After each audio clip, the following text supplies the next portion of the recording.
ironic he's going to be pitching against us, and he's pitching so very well. But as you say, you got to go out and play and worry about what we do. If you guys we play about ready? good fundamental baseball, we're going to win.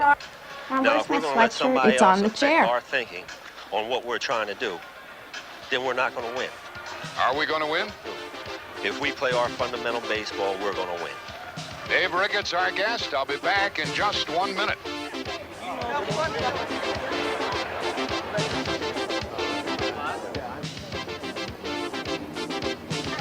Here come the Cardinals.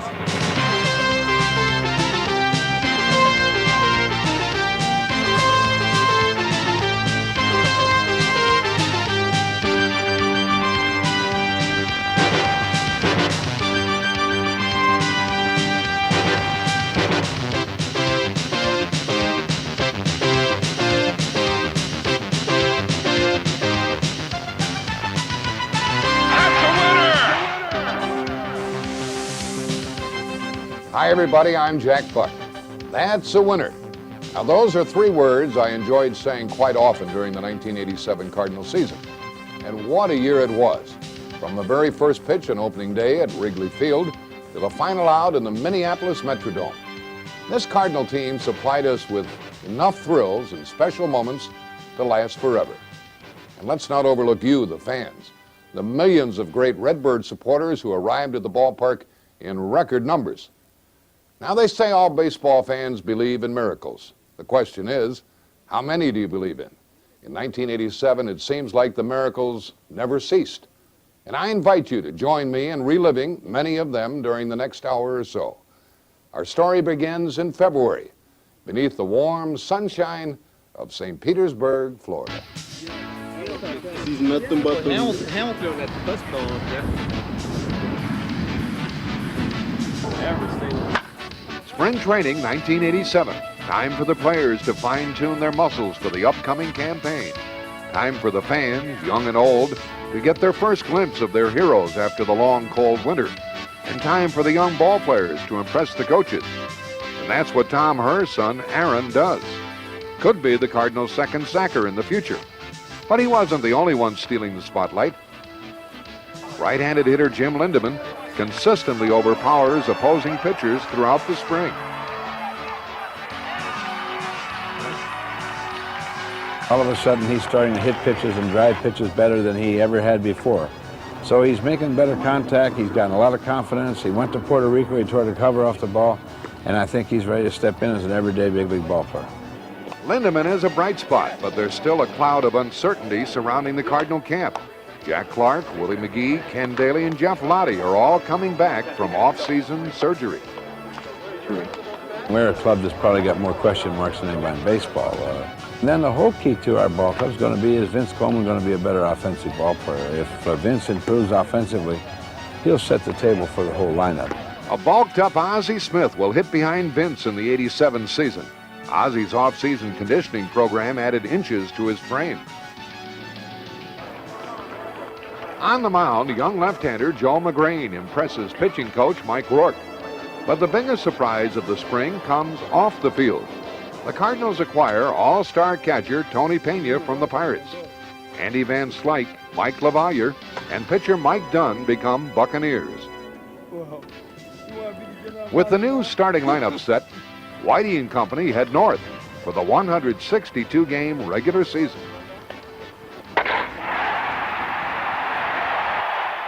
Opening day, Wrigley Field, the Cubs, thought by many baseball people to be a much improved ball club with the addition of Andre Dawson, provide an early test. Cardinal ace John Tudor is on the mound, but the Cubbies strike for 3 runs. Then the Cardinals strike back, the first of many in a season full of miraculous rallies. Spring sensation Jim Lindemann gets it going. 3-0 Chicago. Up the middle, and the kid gets his first RBIs of '87. In comes Ozzie, in comes Tommy, and it's now 3-2. Shortly thereafter, pitcher Tudor puts his team on top. And he bats with the sacks jammed here in the third. Oh, it'll get through, and the Cards get on top. Lindemann scores, Pena scores, and the Cards lead 5-3.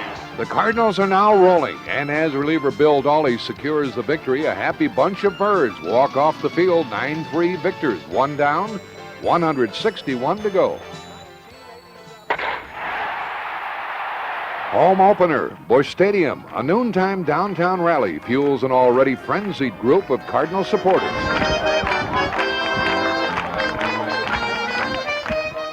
Baseball fever is everywhere, and the Cardinals, fresh off a 4-2 road trip, look forward to a big night at Busch Stadium.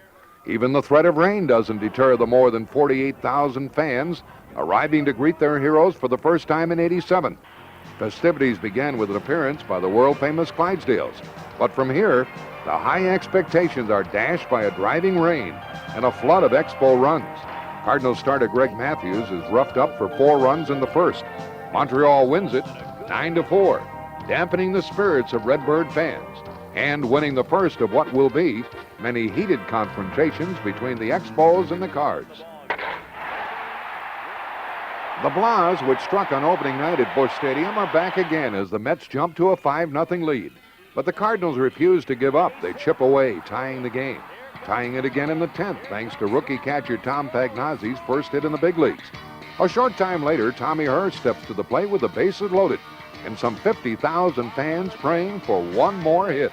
Orozco ready to throw the first pitch to Herr, and he hits it a mile. Tommy Herr could have a grand slam. Tommy Herr does. Tommy Herr belts a 10th inning grand slam home run.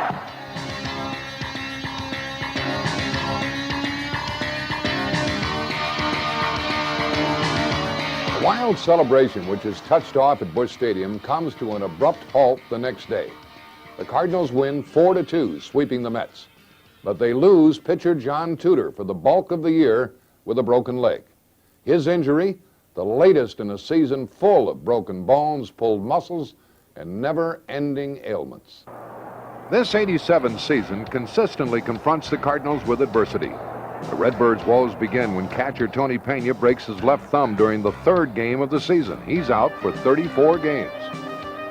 Little did we know we were going to have him 2.5 games, and then he was going to get hurt and be out 6 weeks. And what a blessing it was that Pagnozzi and Lake stepped in and did the job they did, and we really played very, very well when Pena was out of lineup. Pitching ace John Tudor falls next, on a day when he's not even scheduled to play. Mets catcher Barry Lyons slides into the Cardinal dugout and breaks Tudor's right leg. He's gone for 3 months.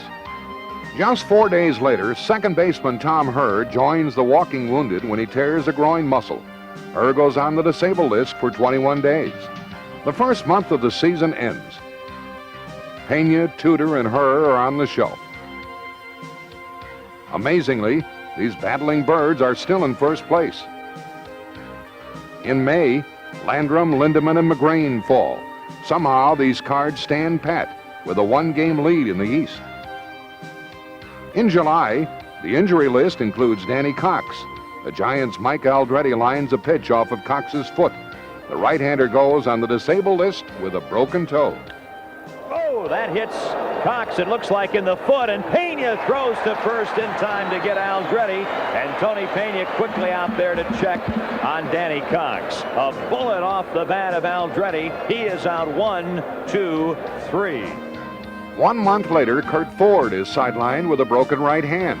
Trainer Gene Giesemann seems to be Mr. Popularity this year. We've had a full course of all injuries, and unfortunately,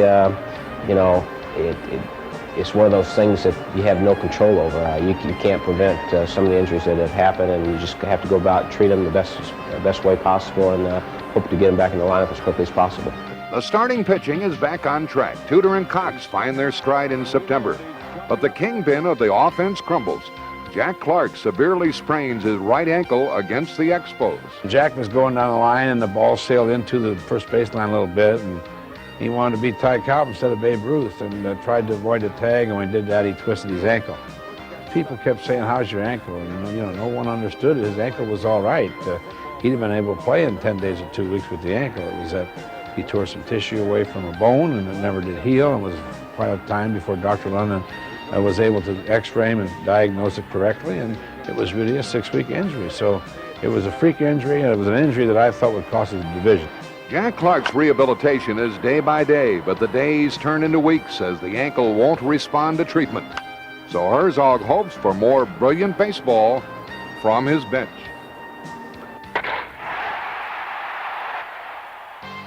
While the injuries mount, so do Cardinal victories. The Cardinals jump on Mets starter Ron Darling for runs in each of the first 3 innings before delivering the knockout blow in the 5th.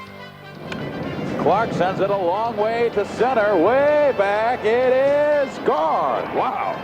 With another win over the Mets, the Cardinals leave the Big Apple having won 5 of 6 from the New Yorkers during the month of April, and more importantly, having won renewed respect from the world champions of 1986.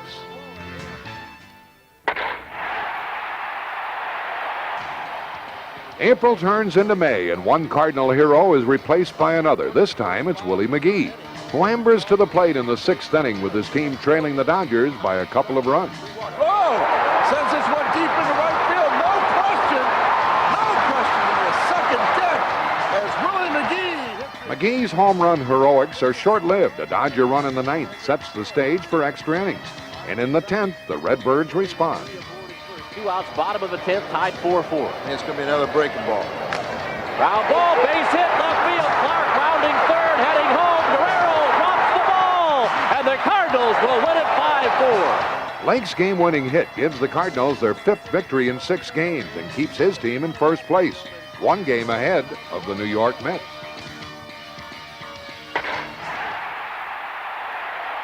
It's approaching the end of May, and the first-place Cards are looking for their 5th win in a row. The most controversial moment of the still young season occurs in the 2nd inning, when Jack the Ripper faces the Astros' Mike Scott with the bases loaded. Come in. Here it goes, if it stays fair. Fair, baby. And it is Home run. Oh, we'll get an argument here. Look at this argument. Howlinier. Man, oh, man. Howlinier left the dugout. The debate as to whether Clark's blast lands fair or foul lingers long after the final out. But there's no debating the Cardinals' play. Their latest winning streak reaches 5, and they still lead the Cubs by a game in the National League East. They say you can never score enough runs at Wrigley Field, and with that in mind, the Cardinals go to work early and often. Leading 5-0 in the 4th, the Redbirds press for more. Opposite field. He pulls it into the corner. The ball gets down fair. Tunnel will score. So will Coleman. That makes it 7-0. Clark hits it fair, and the score goes up. But in the Cubs' 4th, Chicago bats come to life. 7 runs cross the plate, 3 on this blast by Andre Dawson. And suddenly, what once was a 9-0 lead is now a 9-7 nail-biter. Fortunately, some strong defensive play keeps the charging Cubbies at bay. And as Todd Worrell earns his 13th save, the Cards win 13-9, going 3 up over slumping Chicago.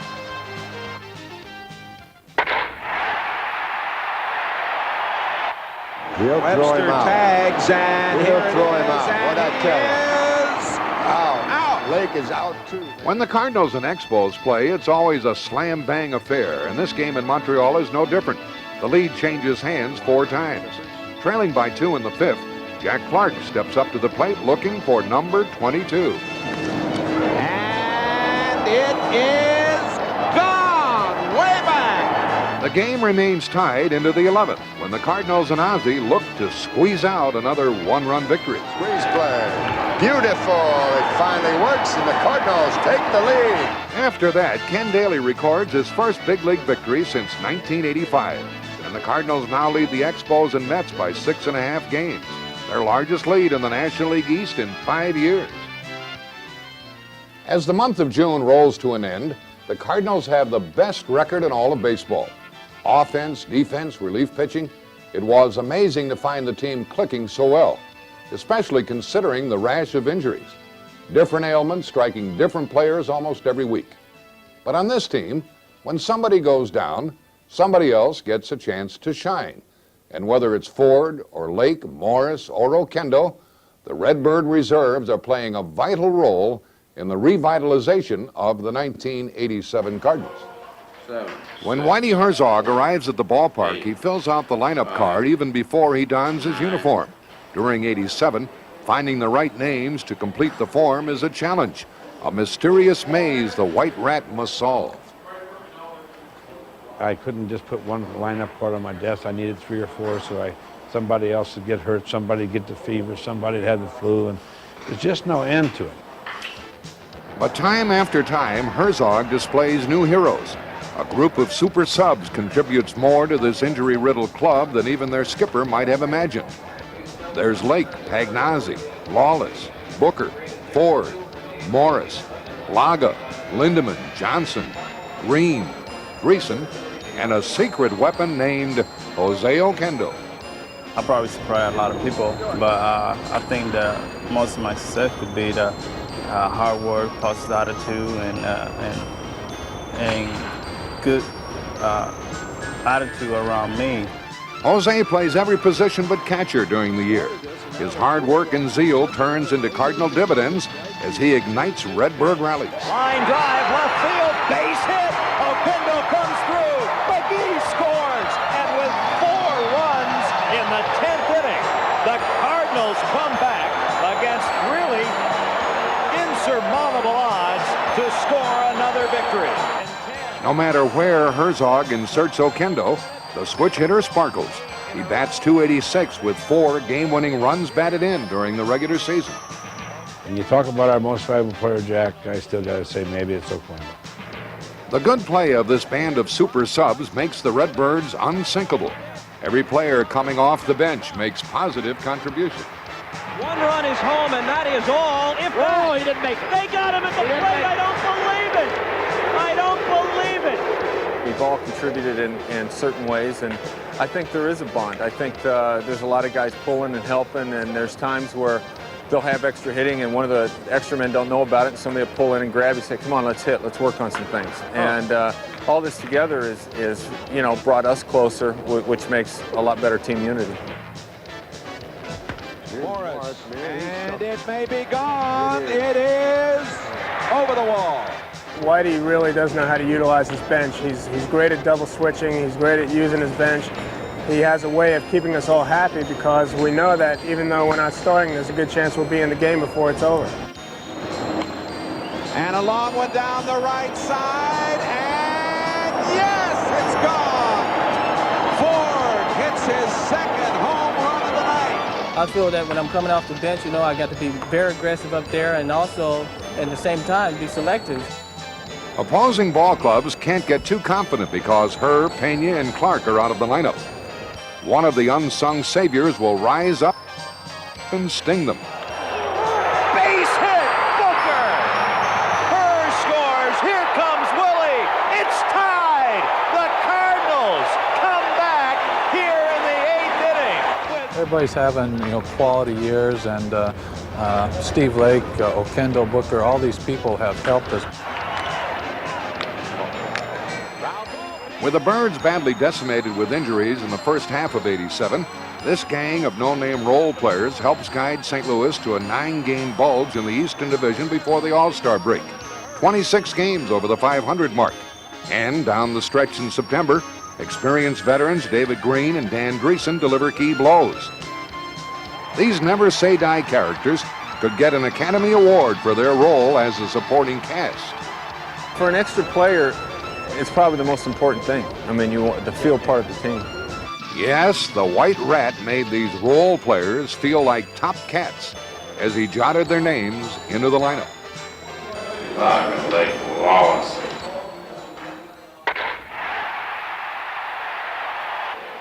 It's doubleheader time against the Dodgers at Busch Stadium. 4 games in 2 nights. After winning the first 5-4, the Cards look to do it again in Game 2. Trailing 4-2 in the ninth, it seems over. But catcher Steve Lake isn't ready for bed, even though he comes to the plate well past midnight.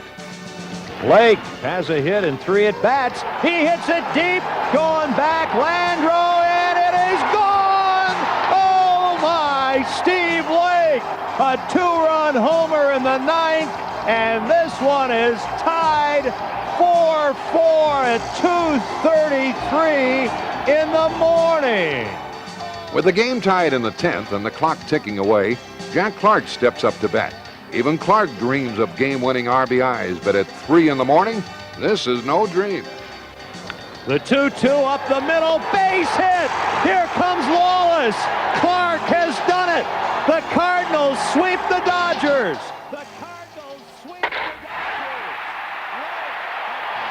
After taking 2 from the Dodgers the previous night, the Cardinals look to sweep L.A. once again. Excited fans watched their Redbirds defeat Fernando Valenzuela in Game 1 as Jack Clark and Willie McGee hit back-to-back homers in the 4th.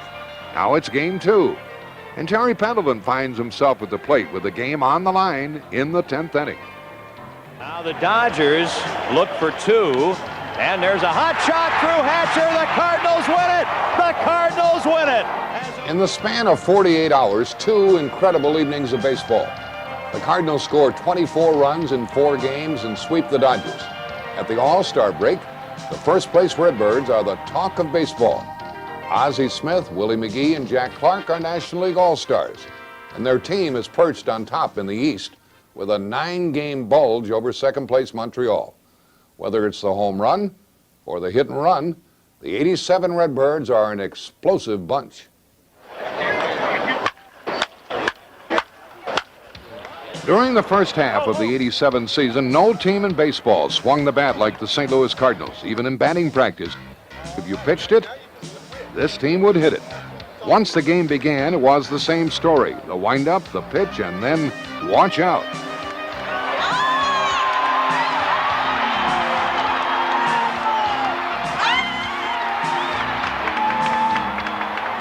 The players enjoyed watching the Cardinal run machine explode time and again during the first half of the season. Up through the All-Star break, the running Redbirds averaged just under 6 runs a game and made headlines for an offensive attack which led the league in hitting and runs scored. We have an offense that's a good mix of speed and intelligent hitters and with a little bit of power mixed in. Obviously, Vince sets the tone for our offense, and as far as I'm concerned, as he goes, so we go. Now he's leaning towards second. He's going. Is Coleman bunting? No, he's not. There's another hit. Coleman gets a great jump. It's a deep to left field. That was well tagged. It's going. It is gone. A home run for Coleman. They have to be aware that we're going to steal or whether we're going to hit and run, and then that puts a lot of pressure on the middle infielders, and it kind of takes the concentration level away from the pitchers. So, and then that's, you know, a plus for us, for them to groove a pitch down the middle of the plate, and then we're able to put the ball in play, and that causes a whole lot of confusion. You know, I hate to be defensive against this ball club because, you know, I never know where to throw the ball. Having the most difficult time of all deciding where to throw the ball are opposing pitchers. At the All-Star break, Cardinal batting averages were, for the most part, eye-popping, even in the year of the so-called lively ball. If this team fell behind, no one panicked. Fans know the sooner their heroes trailed in a game, the more time they had to catch up. And in '87, the comeback Cards rallied 51 times for victories. Victories which probably would have meant defeats for most teams. It's been consistency, you know, the guys are playing up to their potential as we did in '85, and with this type of club, that's what we have to do to be, to be in a position that we're in. We can't go out there and rely on a long ball, so everybody has to hit for a good average, decent average, and with the speed we have, if we're hitting, pretty close to our potential, that means we're going to be on base, and that means things are going to happen, and that's going to set it up for Jack Clark and some of the other RBI men. Swing and a high fly ball to deep right field by Clark. It's gone, and he leads. Swing and goodbye, baby. Look at this thing go. Swing and a long one. Would you believe it? Another home run by Clark. Again. Swing and a long one to left field. That's number 25. There she goes, way back there in left field. Swing and a long one, and we are tied. Swing and a long one. Good night, everybody. Good night. For the first 3 months of the '87 season, the Cardinals' number 22 was the most feared slugger in baseball. For some reason, a baseball bat and Jack Clark seemed like they were meant for each other. For the Cardinals, Clark and his bat meant staggering offensive production. The Ripper had 5 homers in April, 9 homers and 35 RBIs in May, and 22 of his career-high 35 home runs by the end of June. My job is to provide some power in the lineup and be the threat to hit a home run. The other guys, the speed creates a lot of mistakes, steals a lot of base, gets in scoring position with no outs or 1 out, and so you don't always have to get a hit to get the runs in. And he singles to center field. McGrain scores. Coleman scores. 2-2. Tommy Hurd comes through. So I think this is the best offensive ball club that I've been on. because we sustained our offense for a long time. And early in the year, we scored 7 or 8 runs a game, and people said, well, they're not going to do that the whole year. And we just kept doing it.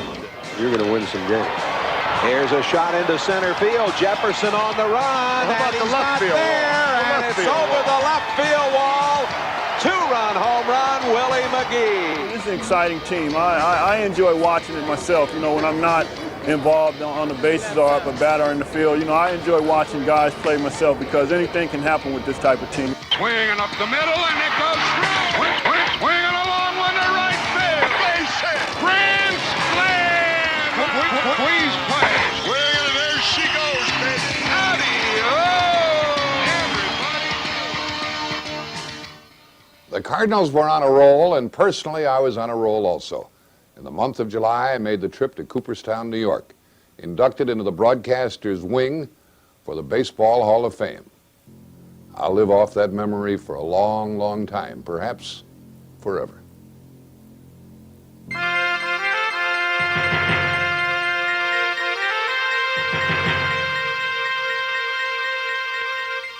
In 1950, the late Al Bannister took a chance on an announcer who'd never did a baseball game in his life, and I've loved him ever since. And then Bing Devine in 1953 in Rochester, New York. And then the folks in St. Louis in 1954, and primarily Gussie Bush, a wonderful gentleman, 88 years old as of today, still going very strongly, and a wonderful friend of mine along with his wife, Margaret. And August Bush now, who runs Anheuser-Busch in the ball club. I've had the pleasure of broadcasting Cardinal baseball. The first year I was there, 54, one Sunday afternoon in May, Stan Musial hit 5 home runs. And there's a drive to deep right center field. Way back, home run, home run, home run. I said, my God, does he do this every Sunday?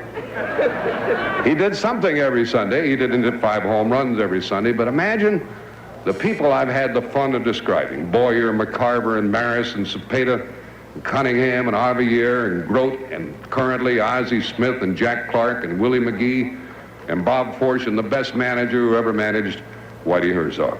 The biggest kick I get is to communicate with those who are exiled from the game.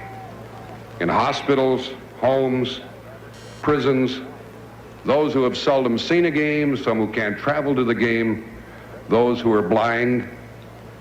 And after all of these years, I realize that my energy comes from the people at the other end. Smith corks one into right down the line. It may go. Go crazy, folks. Go crazy. It's such a beautiful sport with no politics involved, no color, no class. Only as a youngster can you play, and as a pro, can you win. The game has kept me young, involved, and excited. And to be up here with the gems of baseball, and this is like, for you people, I'm sure, looking at some diamonds in the front window of a jewelry store. For me to be standing up here is a thrill and a joy which I'll never forget. Even though I've been doing it for so long, you know what I miss? I miss not being with my ball club and not being involved in that doubleheader today. So when I am able to digest what has transpired here this weekend, and Tuesday night walk up into the booth, have the best seat in the house, and broadcast for a team which has a pretty fair chance of winning this year, I want the Cardinal fans to know when they hear me that I am humble, happy, and very grateful. Thank you.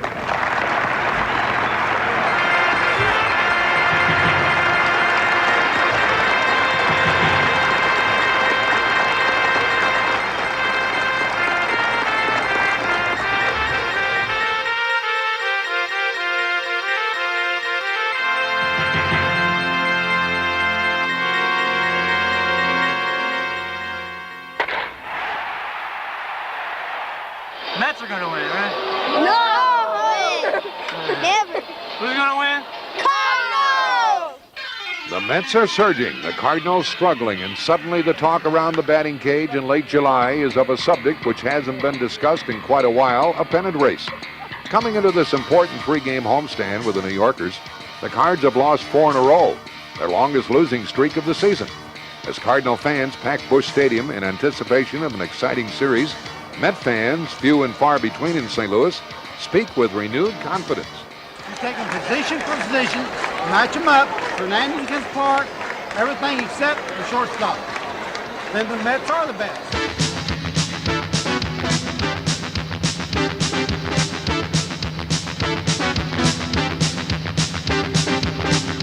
Try as they might, the Cards can't turn the tide. Even a claim that New York third baseman Howard Johnson's bat is cork, it's overruled.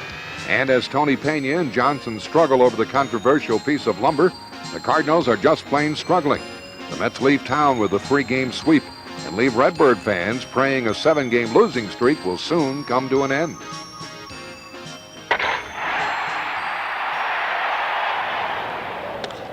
Into the hole. Larkin for one at first. They turned it.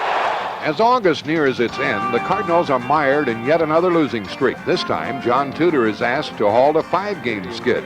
Making his challenge more difficult is the fact that Cardinal bats are no longer ringing with authority. But Tudor flashes the form he displayed in '85, pitching a 3-hitter into the 7th inning, and the Cards defeat the Reds 2-1. As he has done all year, Todd Worrell secures the victory with another outstanding job in relief. Let's see what Worrell does. Struck him out. He threw him a slider. Sandberg did not like the call. Lee Wire walks away. Worrell gets the save. Danny Cox the victory. Former Yankee manager Bob Lemon once said, "The two most important things in life are good friends and a strong bullpen." In '87, the Cardinals had one of the strongest bullpens in baseball. With a 1-2 punch of Todd Worrell and Ken Daly, the Redbirds very seldom blew late-inning leads. The facts alone tell the story. The Cards were 77-7 when leading after 7 innings, and they lost only twice when on top after 8.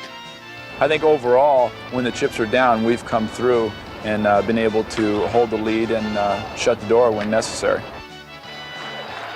He struck him out. The ball game is over, and the Cardinals win it by a score of 3-1. In 1987, it was necessary for Todd Worrell to shut the door quite often. The big right-hander was involved in 41 of the Cardinals' 95 regular season victories. He fanned almost 25% of the batters he faced and once again struck fear in the hearts of the opposition. 1-2 pitch now from Worrell. Blows it by him with a fastball. Out of there. What a pitch. And a double play ball. Thank you very much. They turn it, and the Cardinals get this victory 5-1. You know, you get certain situations where your heart's pounding 150 miles an hour. The people are yelling and screaming, and you know that you got to reach down and try to make either a perfect pitch or a pitch that the hitter can't hit to get out of a situation. So, there's a lot of things that are happening, and they happen at split-second time, where you really don't have time to think about it until you are able to get away from the game, go in the locker room, sit down and go, or I got out of that situation, or I made the strike 3 pitch to end the inning. Yes, sir. See you later, man. A fastball in at the knees. Would you believe that job by Daly? And does he get a glad hand from his catcher? That left-hander Ken Daly was even in uniform and on the mound in '87 was almost a victory unto itself. Daly's miraculous recovery from a career-threatening off-season elbow operation is, according to Whitey Herzog, the most surprising development of the entire season. While Whitey and many others were pleasantly surprised, Daly was simply determined. From day one, I always told myself that I was going to pitch again somewhere. I didn't know if I was going to be the same type of pitcher, power pitcher I've always been, but I always told myself that, and I told my wife that I was going to be back somewhere sometime, and the way it happened is just miraculous, and I just thank the Lord for the opportunity. We would not have been near the ball club. I doubt very much whether we could have finished in the top 3 in the division if Ken Daly didn't come back. Even though he was brought along slowly at first, not making his first appearance until late May, the Daly diary for '87 is still impressive. He finishes with a career high of 9 victories, and just as important, retires almost 80% of the opposition batters. Some believe hitting is timing, and pitching a matter of upsetting timing. If that's the case, then the duo of Ken Daly and Todd Worrell upset a lot of hitters in '87. I don't think there's anybody in baseball that would trade a left-hander for a left-hander, Daly for anybody else, or Well for anybody else. I think those two guys are equal talents. I have just as much confidence in one as I do the other, and I think Daly's going to get nothing but better. My job as a manager is to try to not overuse them, try to keep them healthy, try to make them both millionaires, and hopefully they have long and successful careers. He needed to. There's This time he does. pulling this one back at the fence, and it may tie it. Attaboy, Will. This homer by Willie McGee is one of the few bright spots in a 3-game series with the charging Montreal Expos. It's also a brief one, as Montreal fights back to batter the slumping Cards 8-3, sweeping the series and leaving the Canadians just 2 back of the Birds. Making matters worse is Jack Clark's ill-fated slide into first base during the 6th inning. The Cardinals now head to New York for a series with the Mets, not knowing the status of Clark, wondering about the status of their 113-day reign on top in the National League East. 1 ball and 1 strike. Here's a long one into right. Way back and bye-bye. It's the biggest game of the year, and the New York Mets are ready to celebrate following Darryl Strawberry's 2-run shot off of John Tudor in the first. The hungry Mets know a victory leaves them just a game and a half behind the Cards in the National League East. Leading 4-2 with 2 out in the 9th, Shea Stadium is ready to explode as Terry Pendleton steps to the plate, knowing the game is in his hands. Pendleton hits the long one into center field. Get out of here. Wilson going back. It is out of here, and it's tied up at 4-4. Terry Pendleton. In a season of big hits and miracle comebacks, none loom larger than this. Pendleton's homer rejuvenates his once downtrodden but now delirious teammates. In the 10th, Tommy Herr snaps a 0-for-21 slump, scoring Vince Coleman with a go-ahead run as the Cards stunned the Mets 6-4. That Friday night ball game, the fact that we were a one-hitter, we were down 4-1 with 2 out in the 9th to come back and tie that game, win an extra inning. And then the next day that we pounded good and pretty good and got 5 or 6 runs in the first few innings, knocked him out and won those 2 ball games. I think that changed everything around. That took a little of the wind out of the Mets' sails, and when I look back at the season, that was a turning point right there. Let me ask you a stupid question. You going to win tonight? Well, yes. After 6 long months, a little laughter helps cut the tension. The entire season has boiled down to the final week, and the batting cage is full of ball players wondering if theirs will be the hit that wins this thing. The Cardinals cling to first place, but New York is just 2 out, Montreal 3, and Buck's boys are about to face the Cards in the season's biggest doubleheader. Game 1. A tense Busch Stadium crowd watches Cardinal rookie Joe McGrain pitch the game of his young career. His 3-hit shutout brings the Birds a 1-0 victory and a sellout crowd onto its feet.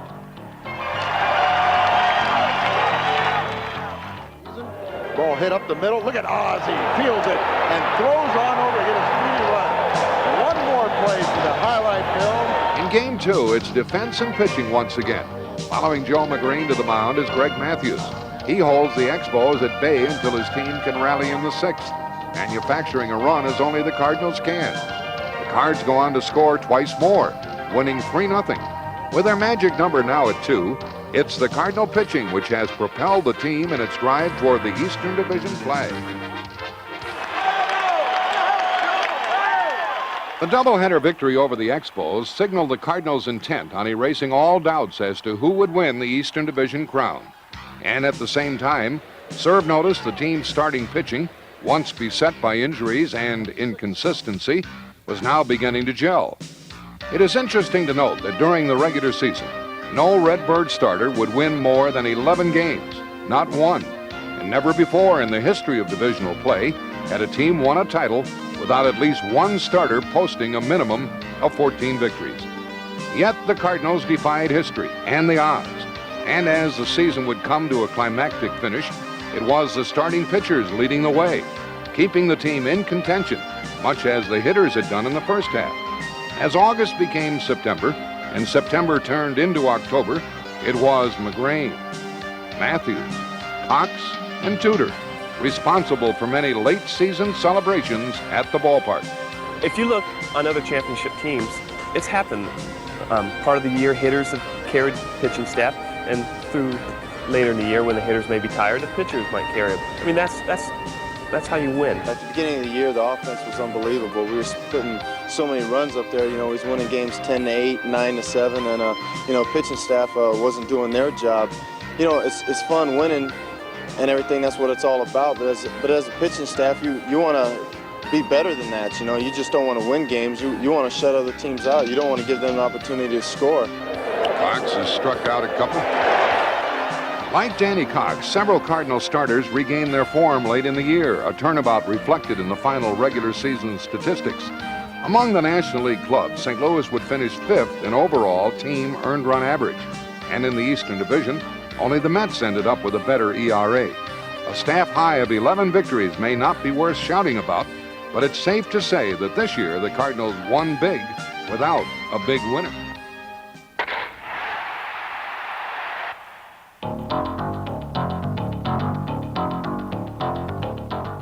The 1st of October, temperatures in the mid-30s. But at Busch Stadium, more than 52,000 don't notice the chill. After 159 games played, their Cardinals are one victory away from the Eastern Division title.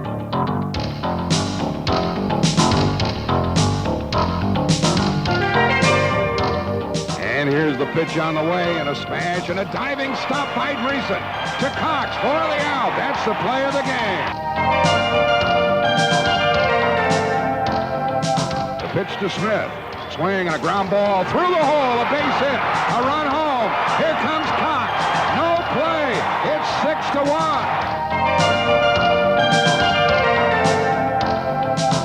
An exciting moment at Busch Stadium. The pitch.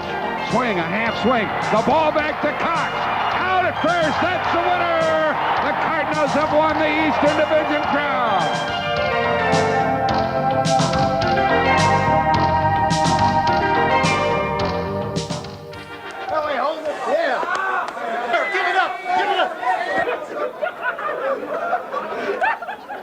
Most guys play in this game for 15, 20 years. You know, they never know what this feeling is like right here, you know. And this is my 3rd year in the league, and I'm right here in the World Series again. As the Cardinals celebrate their 3rd division title in 6 years, so too does their most valuable player. He doesn't wear a uniform, neither does she. But St. Louis Cardinal fans have proven all year long they are the best in baseball. And this '87 season belongs as much to them as to the players they come to honor.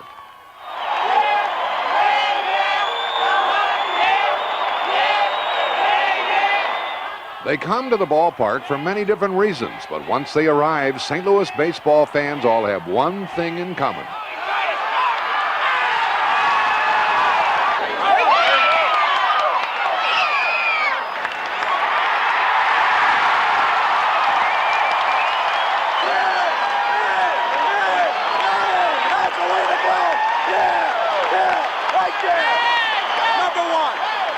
As you can tell, Cardinal fans aren't afraid to flex their vocal cords when it comes to expressing support.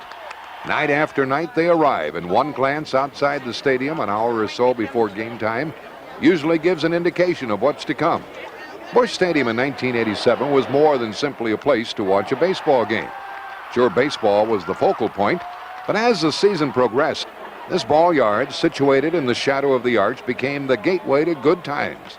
And no matter what the weather, 90 degrees on a hot July day, or the crisp, cool air of a shivering September evening, Busch was the place to be seen, the place to be heard, a place where good times were assured both on the field and in the stands.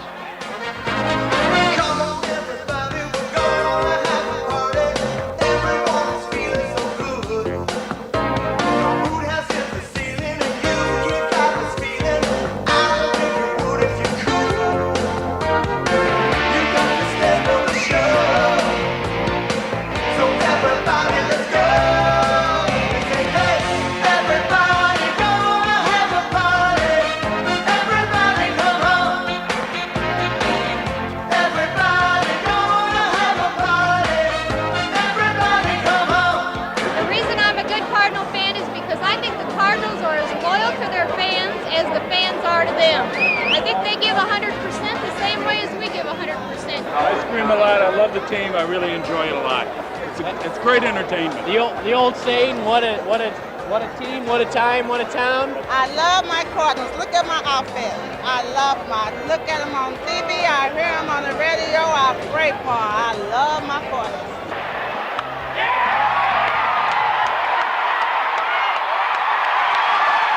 As the season wound down, it soon became apparent this would be a special year for loyal Cardinal supporters, for as they cheered their team to victory, they also cheered themselves into the record book. At one time, even the thought of drawing 3 million fans was considered improbable. Yet in this season of Redbird Records, these fans, people who come to cheer and scream and yell for their heroes, broke the biggest record of all.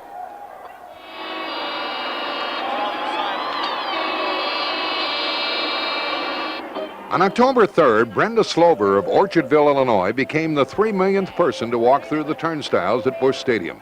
And while she was honored in a ceremony before the game, Cardinal supporters everywhere knew this day was as much theirs as it was this lady's, who drove with her family to see a baseball game and suddenly found herself a symbol for millions. We stopped at Centralia and we bought us a lottery ticket. And I said, this is my lucky day. I'm either going to win the lottery or I'm going to be the 3 millionth fan. To further illustrate the achievement of 3 million, keep in mind New York and Los Angeles are the only other cities to ever reach this milestone. The Dodgers have done so 6 times, yet they draw from a metro area of 10 million. The Mets, who reached the 3 million mark for the first time in '87, share an 18 million population area with the Yankees. By comparison, the St. Louis metro area is just 2.5 million people. A figure which makes the Cardinals' regular season attendance record of 3 million plus even more astounding.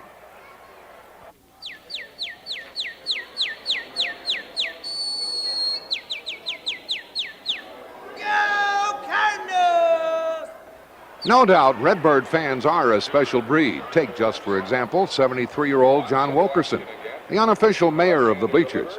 His home away from home is right field. Over the past 40 years, this retired East St. Louis bricklayer has missed only a handful of games. There have been years when he hasn't missed any. You'll find him studying the game he loves in the same seat, section 507, row 18, seat 24. And while players come and go, Wilkerson remains, showing little emotion, eyes transfixed on his beloved Redbirds. This man is just one story in a stadium full of stories. And while each chapter and verse may differ, it all falls under the same heading. Something to do with a love affair between the players and the fans who come to cheer them. To draw 3 million in a city the size of St. Louis is a phenomenal feat. It's exciting when we come to the ballpark knowing that it's going to be packed every night, and you know, the enthusiasm that the fans show is a great compliment, and we want to thank them.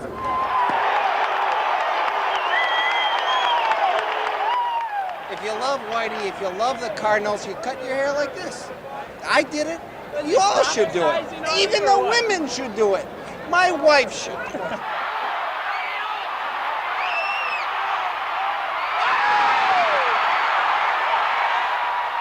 3,072,122. That's how many people came to cheer and celebrate with the Redbirds during the regular season. A record-setting love affair involving everyone from 2-year-olds wondering what all the commotion is about, 7-year-olds with a hatful of autographs and a day at the park with Mommy, and 72-year-olds who remember cheering for the Gas House Gang and Stan the Man. 1987 truly was a year in which all eyes were on the Cardinals, attention which no doubt reflected in the record attendance. They call it baseball, but in St. Louis, it's a 7-month celebration involving a few dozen players and millions of their closest friends.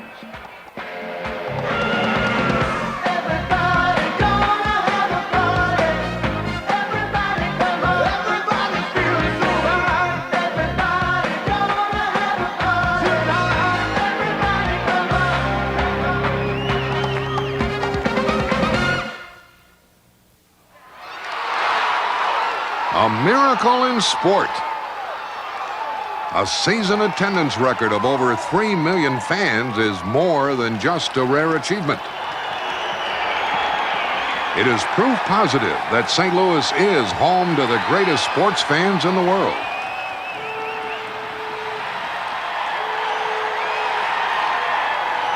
Busch Beer proudly salutes each and every one of you.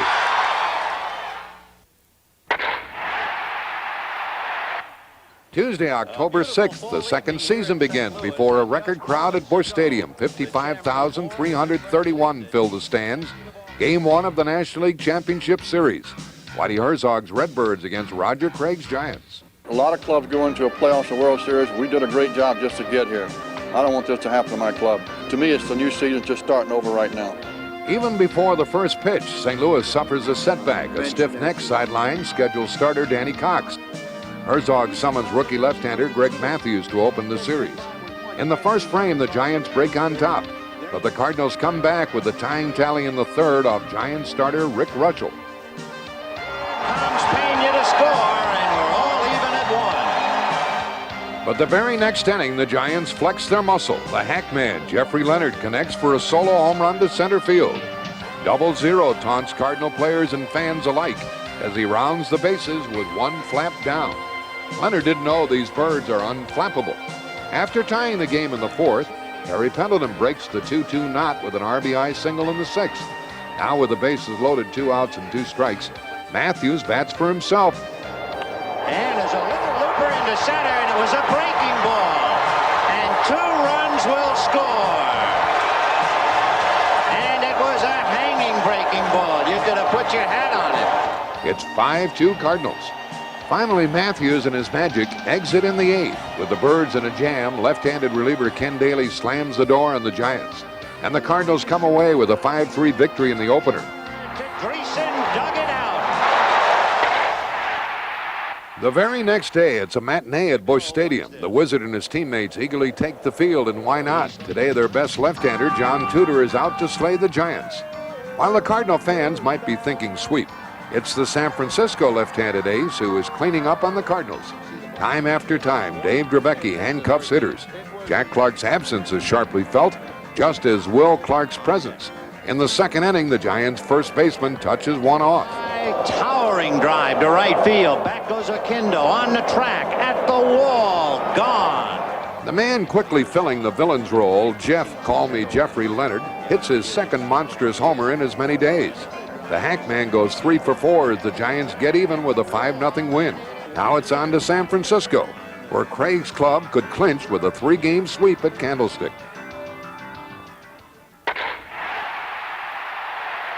The city by the bay hasn't hosted postseason play since 1971. San Francisco's park, Candlestick, can be a player's nightmare. The cold wind can play havoc with the baseball.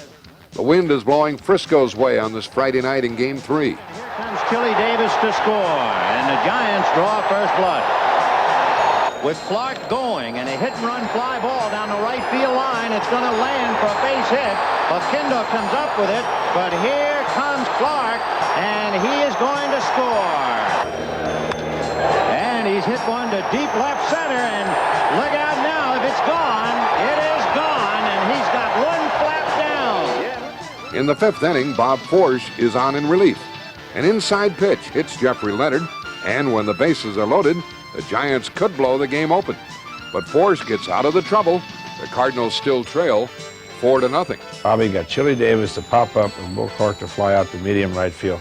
Got out of that inning, and that was the inning, and that was the ball game that really put us in the World Series. The silent Cardinal offense comes alive. High drive into right center and deep. Maldonado on the track, at the wall. It is gone. Home run, Jim Lindemann, and the Cardinals are back in the game. There's more in the 7th. The runners are not going, and there's a ball hit up the middle, base hit.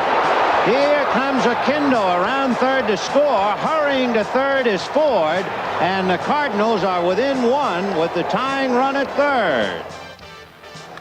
And that's hit up the middle. In comes Ford. Here comes Johnson. It's 6-3 St. Louis. After a giant run in the 9th, Worrell gets Kevin Mitchell to fly to Willie McGee, and the Redbirds are flying high. taking the first game at Candlestick 6-5. They lead the series 2-1. Game 4 finds two right-handers dueling. Mike Krukow for the Giants and the Cardinals' Danny Cox, back from his battle with a stiff neck.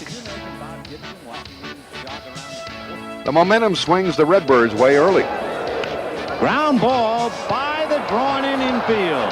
Ford scores. Down to third goes Pena, and the Cardinals lead 1-0. In the fifth, the wind blows momentum Frisco's way. And he hits a fastball in the air to left field. Coleman going back to the track, to the wall, leaps in the air. It's gone. Home run. The Giants hold on for a 4-2 win. The series is tied again. Pivotal Game 5 pits the rookie Greg Matthews against the wily veteran Rick Russell, a rematch of Game 1. With the game tied at 2 in the fourth, Terry Pendleton triples with 1 out. He eventually scores the go-ahead run. For the third time, St. Louis has the lead, but for the third time, the Giants come right back. Instead, it's a base hit into right. In comes Chili Davis to tie. In comes Clark to take the lead, and there are runners at second and third. The Giants finish the frame with 4 more runs and a 6-3 lead. Middle reliever Joe Price takes over for the Giants in the fifth, and today, the price is right. The Giants win 6-3 and take a 3-2 lead as the series goes back east to St. Louis.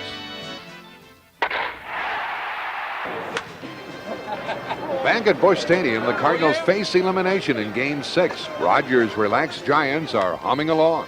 Even though we're ahead right now in the series, it's not over, and we feel that, tonight's a very, very important ball game. Here we are now. We got to have 2 wins, and they need 1. So we're just going to have to go out and play and see what happens. Well, we just about ready to rumble. To take tonight's rumble, the Giants must get by Pena, Tudor, and the Cardinal faithful. Dave Dravecky starts for San Francisco. In the top of the second with 2 men on, Jose Uribe lines a Tudor pitch toward the gap. But Willie McGee makes a dazzling catch to save 2 runs and an extra base hit. While the Cardinals' defense shines, the Giants break down in the second. Driven to right, moving in for it is Maldonado, and he, I think, slipped. I don't think it was the case of trying to get under the lights, and Pena is on his way to third. With 1 out, Jose Oquendo's fly ball tests Maldonado. Fly ball to right field and pretty shallow to the line. Maldonado makes the catch, and Pena is going to come. The throw to the plate, he is safe. In the fifth, the Giants have 2 on and nobody out.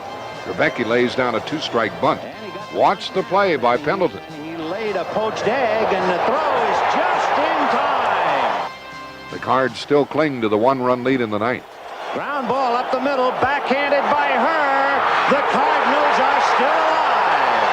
The Redbirds hang on 1-0 behind brilliant pitching from Tudor, Worrell, and Daly. The National League Championship Series boils down to 1 game at Busch Stadium. Game 7, Wednesday, October 14th. Danny Cox against Atlee Hammaker. The National League pennant is on the line. 1 game, the winner to the World Series. The atmosphere is supercharged as the Cardinal fans flex their muscle, hoping to yell their Redbirds to victory.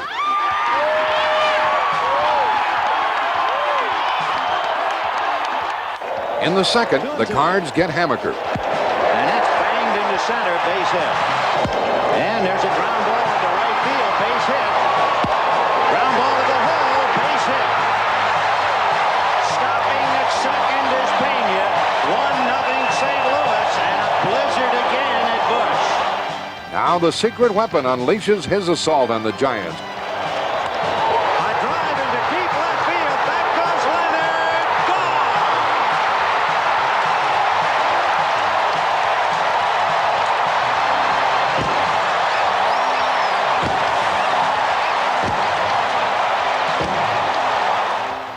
Armed with a 4-run lead, Cox takes advantage of Cardinal defense and 3 double plays.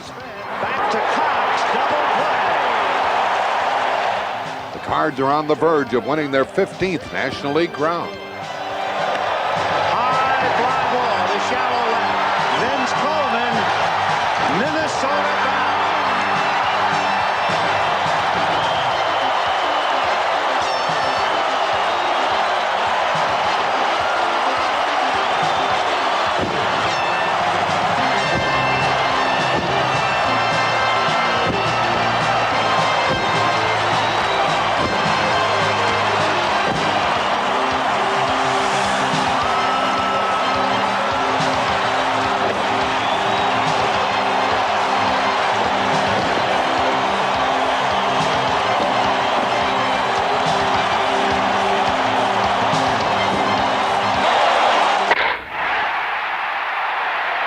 The eyes of the baseball world are focused on St. Louis and Minnesota. It's the third time in 6 years Whitey Herzog's Cardinals are in the Fall Classic spotlight.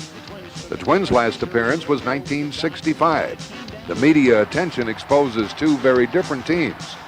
The Twins build around raw power. The Cardinals build on speed, finesse, and amazing character. This team, which has beaten the odds all year, stares adversity in the face again. Jack Clark will sit out the entire series. Terry Pendleton is relegated to hitting left-handed. And to make matters worse, Minnesota has the dome field advantage. High in the air to deep left field. Coleman goes back.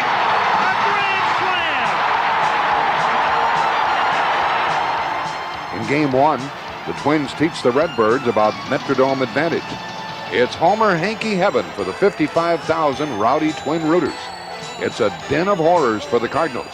The pounding finally stops with the Twins on top, 10-1.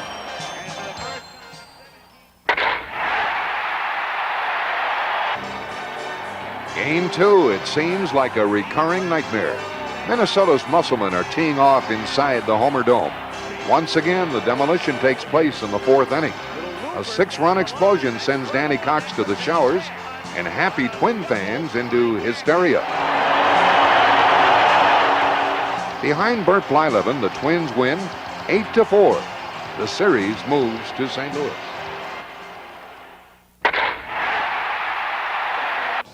Back at Busch Stadium, it's a whole new ball game before the fired-up St. Louis fans. John Tudor tames the Twins at the plate, and the Redbirds begin to fly in the 7th inning, trailing 1-0. All he needs is a fly ball. He hit only one though all season. He grounds it fair for a base hit. Oquendo scores. Pena scores. The Cardinals lead 2-1. Don Worrell finishes. The Cardinals get back in the series with a 3-1 victory.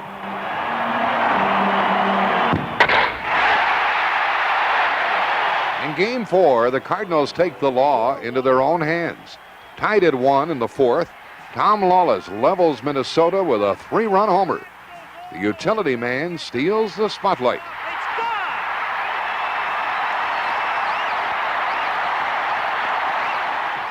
It's only the second home run of his career. It's one Cardinal fans will never forget. The Lawless blast propels St. Louis to a 7-2 triumph over the Twins and their ace, Frank Viola. And the series is tied at 2.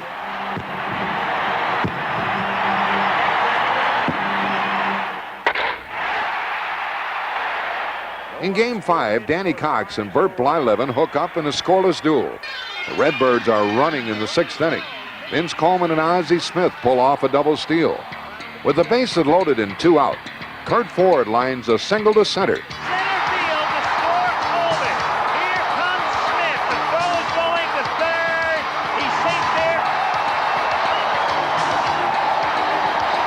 The Minnesota offense can only muster 2 runs. The Cardinals are 1 game away from the World Championship after the 4-2 victory. But the series heads back to the Metrodome.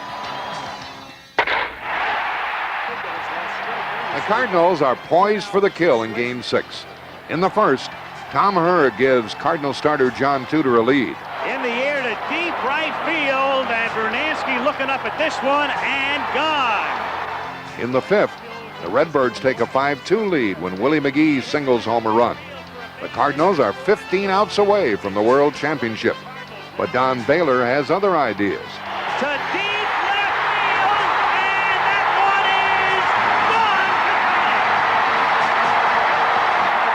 is gone. The Twins end up with 4 in the inning and a 6-5 lead. In the 6th, Ken Herbeck slams the door of the Cardinal hopes of a champagne celebration tonight.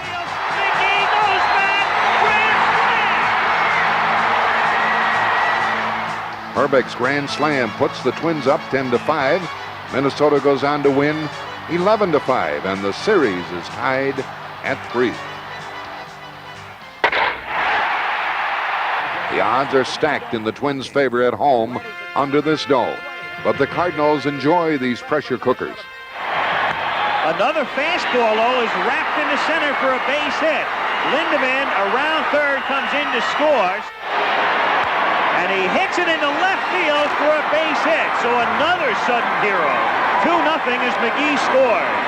Here comes the throw home, and he is out! With 2 outs and the bases loaded in the 6th, Gagne makes a bid for an extra base hit. Ground ball, Wallace stabs it, throws a one-hopper too late. Twins lead. Minnesota goes on to a 4-2 victory, and it's time for the Twins celebration. To the world champion.